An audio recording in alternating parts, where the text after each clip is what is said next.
Warm greetings from the High 10. It is Everyday Shenanigans on this Thursday, August 13th, 2020.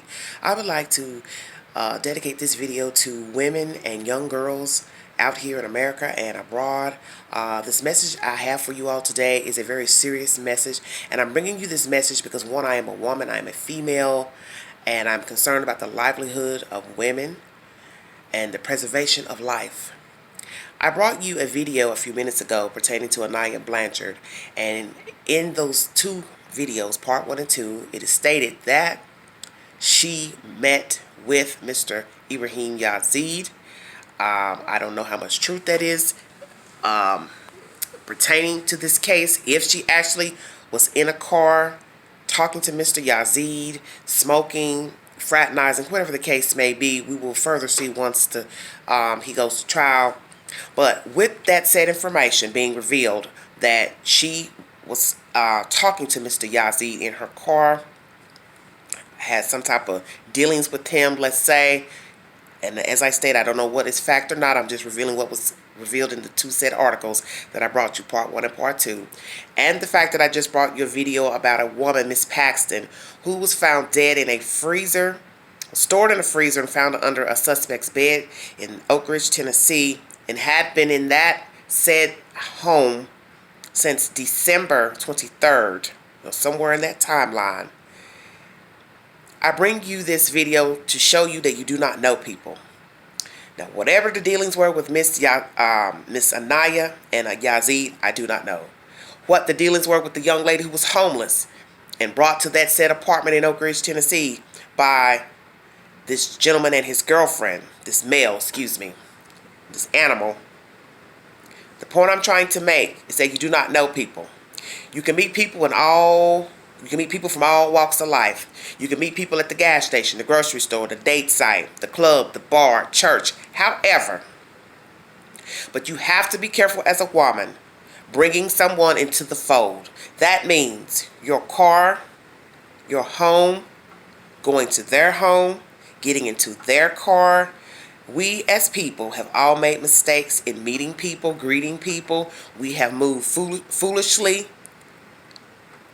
carelessly into courtships, relationships, sexual interludes, whatever, with strangers, people we did not know, people we did not date long, moving strangers into our homes, letting strangers come in and visit us after day 1, day 2, day 5, whichsoever, it is all the same. The point I'm trying to make is that you do not know people. A woman was found stored in a freezer, took out and put under a bed under the guise that she was going to stay with these people, the guy and the girlfriend.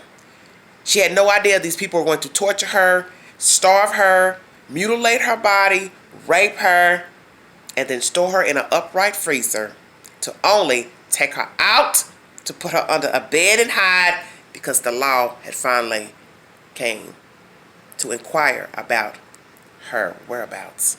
You see where I'm going with this? And the Anaya Blanchard case is no different. Whatever transpired between she and Mr. Yazid, friendly acquaintance, just met him, giving him a ride, whichsoever, the point is, Anaya Blanchard did not know Mr. Yazid. Hell, nobody knows Mr. Yazid because he has a lengthy past of committing crimes, beating people, robbing people, having other people to help him rob and kidnap people. So you see, he already had a record and was out on bond. And it also came to my attention the other day when I went to the scene of the crime in Oak Ridge, Tennessee, where the murder took place.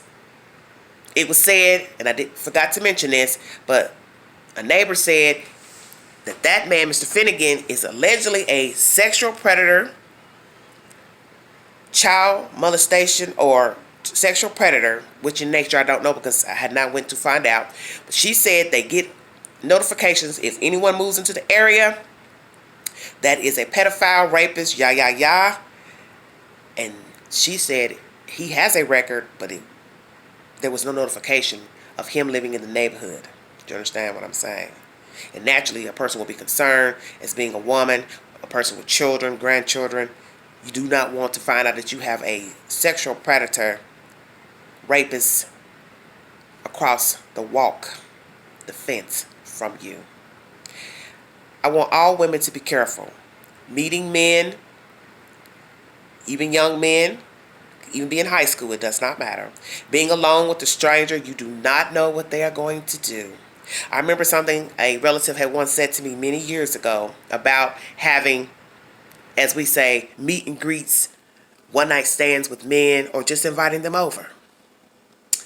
She said, you can invite him to your place, but it does not mean he will play fair. Do you understand what I'm saying? Play fair. And I think you all know what I mean by when I say that. That even if it's been understood that the guy is just coming over to hook up with you, spend the night, whichsoever, however you want to word it, it does not mean that once that door is closed, he will play fair with you. That he will not become a nasty SOB and do ugly things to you, say ugly things to you, and disrespect your body. Do you understand what I'm saying to you? He will not play fair if he doesn't want to. He can brutalize you, beat you, and do God knows what he wants. And who's to say anything, because there is nobody else in that home, apartment, but you and that man. And this has happened to many women who have hooked up with strangers, dated strangers, and did not know them, and assumed he was alright, but he was not.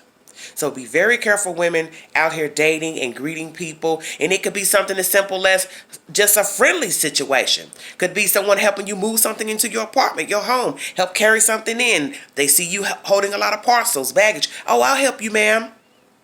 But who's to say that once your back is turned, you inside that house or apartment, they don't beat you in your damn head, strangle you, choke you, rape you, rob you. You see, there are a lot of sick people out here, a lot of sick men and women as well, who get down dirty like this. And they don't mind harming you because, you see, they are soulless. They are empty vessels out here. And they are out here hunting people such as animals. Hunt animals. Do you understand what I'm saying? I want all you women to be aware of your surroundings when you're out. Be aware of your surroundings where you live. Be aware of the people in the company that you keep. That if something doesn't look right, don't sound right, don't engage. And that could be just idle conversation. But be very careful of meeting and greeting people. Meeting men and bringing them back into your home or getting into their car. Even if you're stranded, you need a ride, you're walking, you're tired, you don't want to walk any further, but you get in the car, you have to be very careful. And it is easy as me to be judgmental and say, oh, I would never do that. But I can honestly confess that I have put myself in situations where I knew better, but I did not do better. Do you understand what I'm saying? That it is easy to catch a ride with somebody. Maybe you rode with somebody and they left, got mad, you were out. She's ready to go home, but you still want to hang out, and you catch a ride with somebody. You may have seen them a couple times, but you don't know them. But you take a chance. You get in the car. You see, it can go so many ways to get yourself harmed. And a lot of women, I will say, do not think anything bad will happen to them. Oh, that's not me. I got me. No, honey, you don't. Because let me tell you, once you get in that car or behind that door, all bets are off. And all bets is that you may be the biggest loser. And that's the 411. And I'm sending this message because of the videos I just brought to you here recently. They have traumatized me and bothered me. I am not sitting right with that lady that was in that freezer. That is bothering the hell out of me. And the fact that I know the neighbor who lives across the fence, a rock's throw to the door of where that woman was housed all these months and nobody knew. I am sick to my stomach that she walked in that house thinking she was going to have a place to stay. And what her situation was at the time, I do not know. But it is over now, because now someone is trying to bury her, give her a proper burial. And she has 7 children who do no longer have a mother.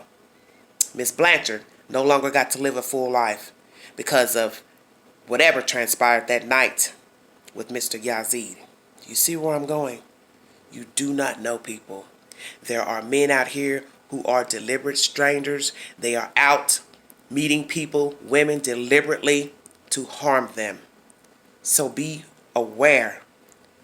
Take notes of odd behavior, commentary. Don't look right, don't sound right. Run like hell. Just take precautions, ladies. And I know I'm a single woman in the dating phase. It is very hard out here trying to meet and greet. And I have told myself I don't need to have anyone in my home because I don't know him. I don't know anything about him. And once that door closed, who can say what will happen? Because how a person sounds on the phone, how a person sounds meeting at a restaurant is not going to be the same person that steps foot over the threshold. Know that. Take care. Be safe, everybody. Thanks for listening to me. Thanks for my fans, new fans. God bless Miss Paxton, the lady found in the freezer, her family. Let's pray for her and her family. Let's pray for Anaya Blanchard's family and other women who have been victimized, brutalized, murdered by the hands of men and women. God bless America. You all stay safe out there. Ladies, please be aware of your surroundings and the company that you keep. Like, share, subscribe. Drop your comments below. This is Everyday Shenanigans. Thanks for listening. Bye-bye.